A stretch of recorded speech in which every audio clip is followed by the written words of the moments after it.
Olá, crianças! Então, começamos hoje aqui a nossa aula de ciências, depois da prova de ciências, né? Então, vamos dose dupla de ciências hoje. Mas o conteúdo é completamente diferente e vai ser tranquilo. Nós estamos agora concentrados aqui no nosso corpo, no corpo humano. Então, vamos lá para a nossa aula sobre as sensações. As sensações que nos coloca, conectados com o ambiente onde a gente vive, as sensações que nos dá o prazer de sabores, o prazer de sentir, o prazer de viver aí, de comer uma fruta, de sentir um cheirinho de uma flor, cheirinho de uma comida. Então, vamos para essa aula, o ver, tocar e sentir. Olha só, o corpo humano, ele percebe o ambiente com todas as variações que existem nesse ambiente, né? Variação de temperatura, hoje está calor, a semana passada estava frio. Então, se há um ventinho, você sente, vem um ventinho frio aqui, você já vai se agasalhar. Se você chega perto de uma chama de fogo, você recolhe a mão ou de uma panela quente, porque você sentiu, então quer dizer, o sentir nos protege. Então é muito importante todas essas sensações que a gente tem, a escuta. Se você ouve um barulho, está lá no meio, no meio de um campo muito limpo, perto de uma árvore muito grande, você ouviu um trovão, então você pode achar que aquilo não é seguro, né? Você pode estar numa área de perigo, que pode cair um raio, então você tem que se recolher. Gente, você sente alguma temperatura quente, você tem aquela contração de se encolher, quer dizer, você está também protegido. Então essas sensações, elas protegem, são fundamentais à nossa vida, tanto a escuta como a visão, o olfato, a audição, o tato, né? O equilíbrio e o paladar.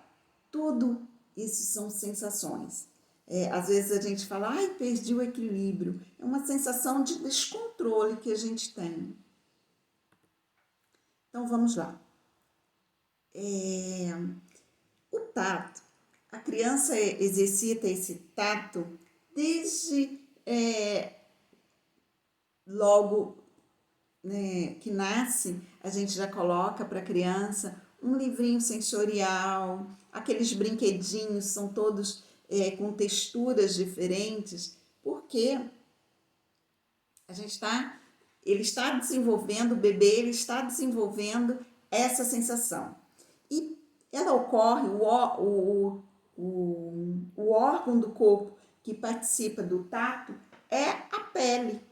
Então, é a pele que participa do tato. Quando você sente um beijinho, você fala assim, que gostoso, né? É porque você sentiu aquele contato foi suave, foi gostoso. Então, quando você pega naquela areia e fica brincando de areia, na verdade você está curtindo o tato ali. Pisa numa superfície, a superfície está diferente ou não, andar sobre as pedrinhas, eu preciso de um calçado porque eu vou proteger os meus pés, porque você sentiu dor. A dor que você sente é por causa graças à pele que protege o nosso pé. Então, a pele é o primeiro órgão do corpo ali que vai captar essas texturas diferentes e vai perceber sensações. Mas não é só de textura, não. Dor, você vai sentir dor, o frio, o calor. Então, é a pele que é o receptor deste sinal. Então, tem aqui nas imagens, né, que vocês devem ter feito isso lá na educação infantil, pisar em texturas diferentes. Imagina se você fizer isso com os olhos vendados, vai ser muito interessante. Se a gente tivesse em sala, essa aula ia ser lá na quadra, porque vocês iam ficar de olhos vendados e a gente ia colocar diferentes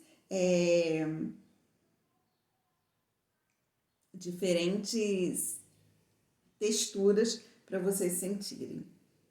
O ano passado, as crianças colocavam a mão dentro de uma caixa sem saber o que tinha dentro da caixa.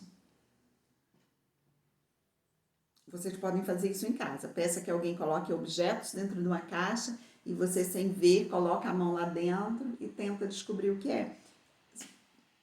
A chance de você descobrir é muito grande, porque você tem muitos receptores aqui na pele da mão, que é o tato. O bebê sente a mão dos pais por meio do tato. Olha só, sentiu a mão, essa mão aqui, que é de um adulto que tem muita relação com eles, né? Deve ser um dos pais. E aí ele segurou a mão ali, relaxou e dormiu. Então, provavelmente, quando a mãe segura a mãozinha do bebê, ele chega perto, a mão, é muito comum ele prender ali no dedo, porque ele quer ficar próximo da mãe e ali ele se sente seguro. Então, vamos lá. E agora, vamos passar para a visão. Quem é o órgão responsável pela visão? São os olhos. Então, o órgão responsável pela visão são os olhos. E essas informações visuais, elas são captadas pelos olhos. São os olhos que recebem essas informações.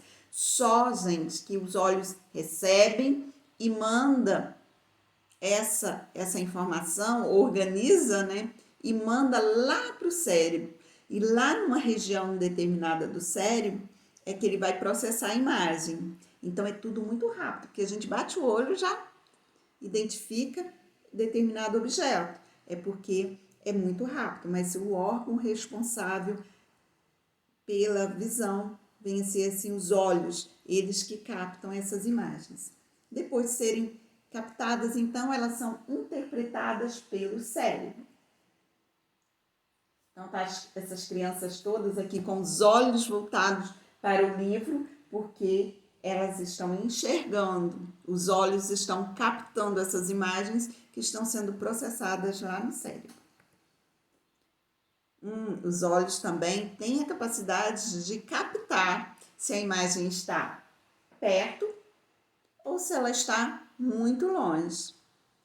Então, os olhos que captam isso e o cérebro que vai processar, se perto ou longe. Vamos lá. Olfato. Tá tão falado, né? A gente tá querendo sempre perceber o cheirinho de tudo. O órgão responsável pelo olfato é o nariz. O nariz é que capta esses diferentes odores, esses diferentes cheiros. É o nariz.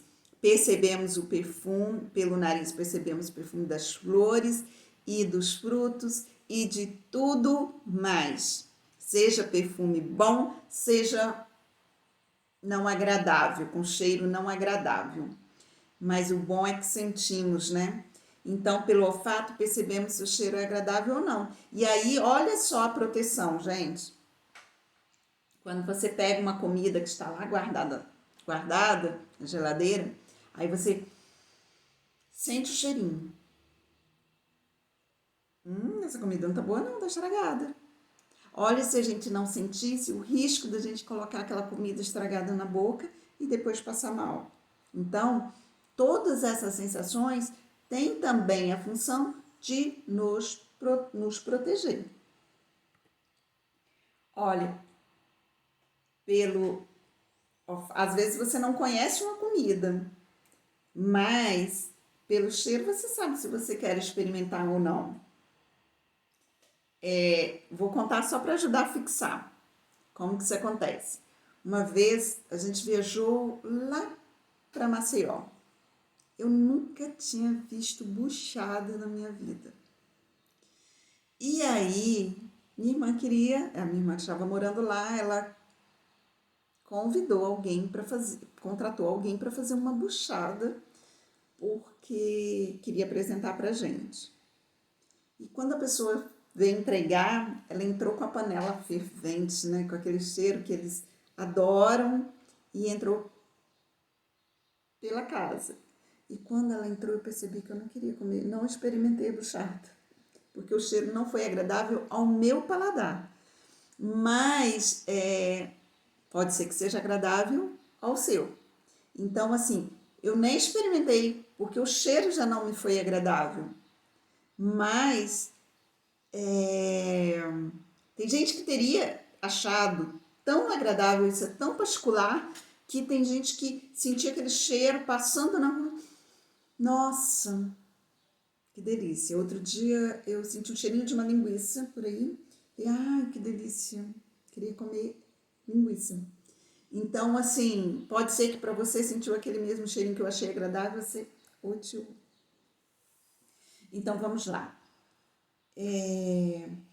A memória, o olfato é agradável, é importante para o prazer, a memória e proteção. Olha só, proteção, não comeu a comida estragada. Memória, às vezes a gente sente um cheirinho, que fala, lembrei agora da minha avó, da comidinha da minha avó. Porque aquele cheiro foi parecido. Ou então, senti um cheirinho de um perfume. Lembrei agora de alguém que usa esse perfume. Ai, bateu uma saudade, não é? Isso tudo é prazer. Vamos agora para a nossa orelha? Então, vamos falar de audição. E a orelha é o órgão responsável por captar o som. É a orelha, tá? O nome correto, gente, é orelha. Tem gente que fala ouvido, é a orelha que é o órgão responsável. Tá? Ao ouvir uma história, então, os sons são captados pela orelha. Ao ouvir uma música, ao ouvir uma leitura, ao ouvir uma fala qualquer, os sons são captados pela orelha.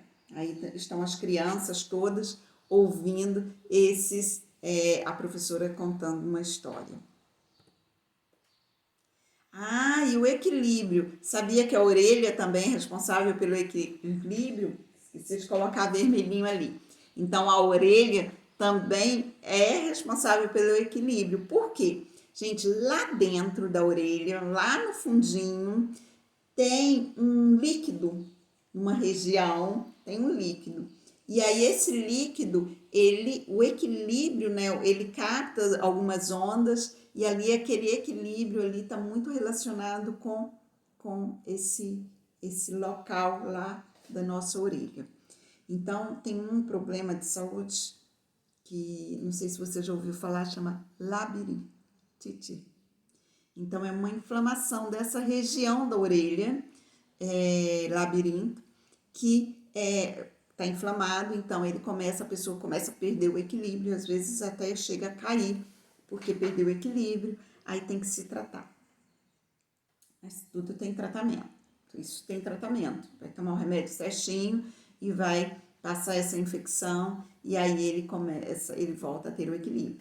Então, olha só, parte da orelha é responsável pela percepção do movimento e da posição da cabeça, que nos permite ter equilíbrio. Então, olha só, quando a gente está fazendo uma atividade dessa, por exemplo, uma corda bamba, sempre os técnicos, né, que orientam, eles falam sempre da postura do corpo, postura da cabeça, olha para frente, né? Se você ficar com a cabeça torta, se você olha para baixo, você perde o equilíbrio. Porque você está mexendo com essa região lá que fica na nossa orelha.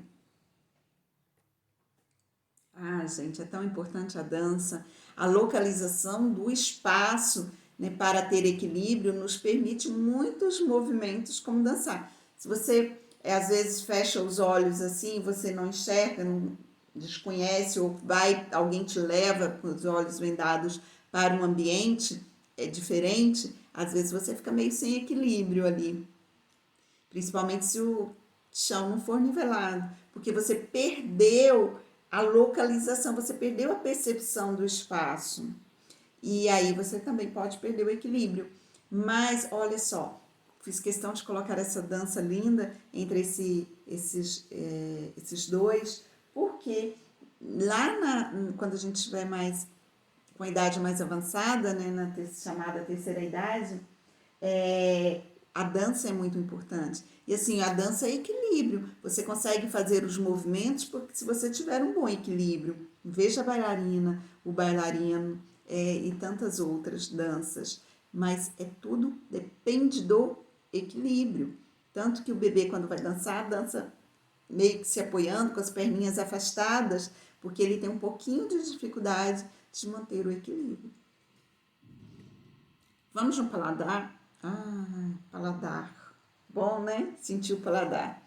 É a língua que percebe os gostos: doce, salgado, azedo e o gosto umami. Então, vamos falar sobre eles. Gente, na língua tá cheio de receptores que vai receber esse gostinho e vai ser processado lá no cérebro. Mas na língua tá cheio de receptores. Então, por isso que às vezes, quando toma um remédio amargo, a gente vai, olha, coloca na boca. Então, antes acreditavam que tinham regiões determinadas para cada gosto, mas hoje a gente vê que esses receptores já são espalhados, eles não têm local localizado para o salgado, para o doce, não é regionalizado, eles estão espalhados. Ao cozinhar, então, a gente sempre coloca na mão e dá uma provadinha, né? É porque a gente sente o gosto dos alimentos pelo paladar. E o órgão responsável é a língua. Vamos lá. Umami. O que é umami? Doce, você sabe, né? Do açúcar, o doce das frutas. Lembrando que é bom evitar açúcar, tá? Salgado, né? Extraído lá do mar. Amargo, é aquele gosto do jiló, que eu adoro. Azedo, o limão, que eu também gosto. E umami, ele foi identificado, reconhecido, não tem muito tempo não, é recente esse sabor, por isso que a gente não ouve falar muito do sabor umami. Fala sempre doce, salgado, azedo, amargo e acabou. Mas tem o umami. O umami é aquele que fica, você come e você fica com aquele sabor muito tempo. Às vezes até escova e ainda sente um pouquinho assim daquele sabor. Fica. Ele, por exemplo, quando você come um salmão, quando você come um peixe, se você tenta um dia ir comer sem colocar carne, aí você coloca verduras, né, coloca uma saladinha, coloca o arroz, feijão, você consegue comer, come o arroz purinho, sente o gosto do arroz, sente o sabor. Come o feijão, sente o sabor. Come a folhinha de alface, vai sentir o sabor da folhinha de alface. Come tomate, vai sentir o sabor. Come a batata, vai sentir o sabor da batata. Você consegue sentir o sabor de tudo, mesmo trocando de alimentos. Agora, se você mistura ali um salmão ali no seu prato, aí você vai sentir tudo vai ter gosto de salmão. O que vai prevalecer vai ser o sabor do salmão, porque é um sabor umami, é um sabor que fica. Vamos fazer as atividades então?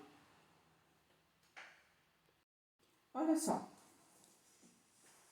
Eu vou contar uma pequena história. Na verdade, não vou contar história. Eu vou ler a contracapa de um livro, de uma história. E você vai agora tapar a orelha. Tapa e bem tapado, tá? Eu vou ler até meio baixinho. Quero ver o que você vai entender. Nhô Moraes era um avicultor, todo prosa por causa de seu maior orgulho, o galo Chico, bom de goela, com seu canto despertador, o mais potente da região. Certo dia, porém, Nhô Sebastião propôs um desafio e trouxe seu galo mal encarado, de espora afiada e jeito de avestruz. Cocoricó daqui, cocoricó de lá, de olho grande e cara espantada.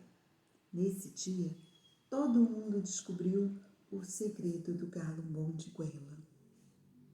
E aí, entendeu o que eu li?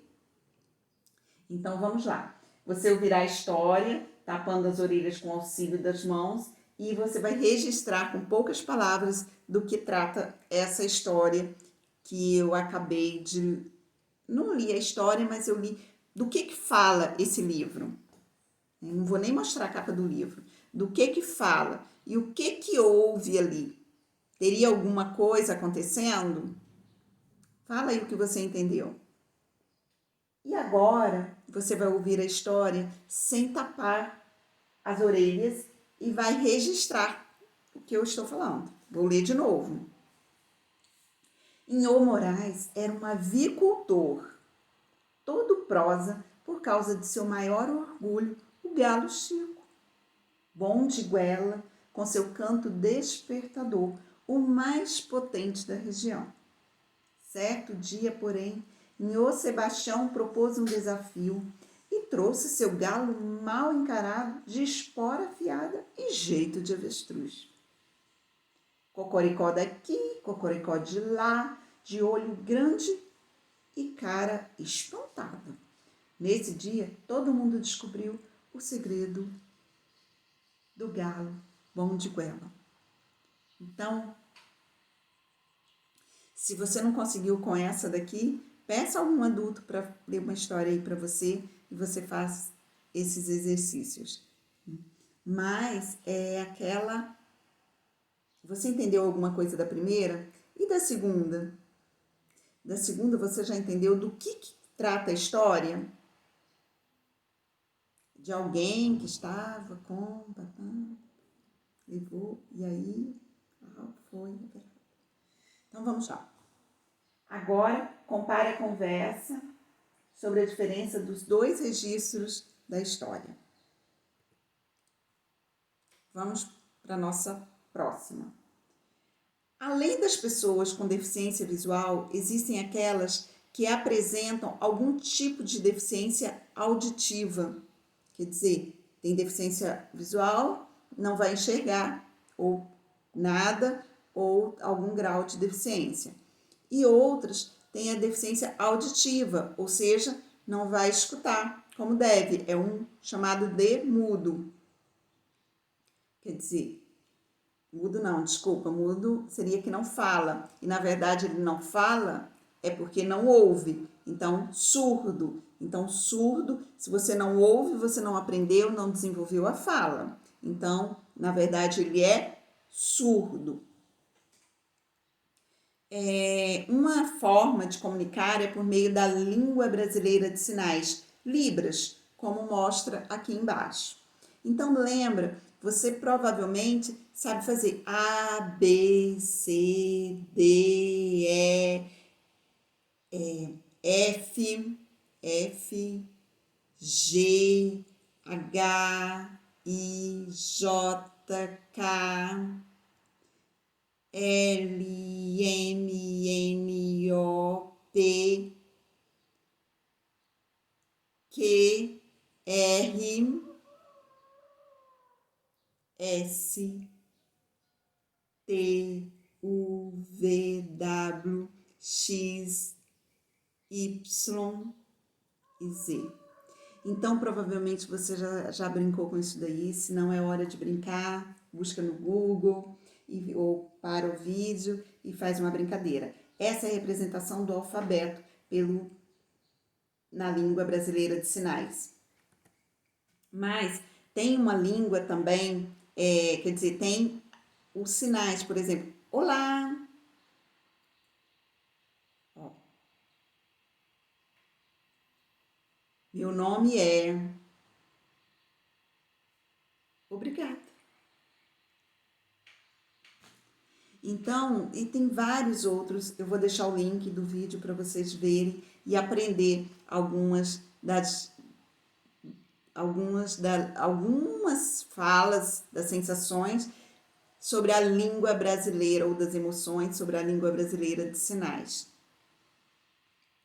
Gente, a escola brasileira de sinais, deixa eu ver se está falando.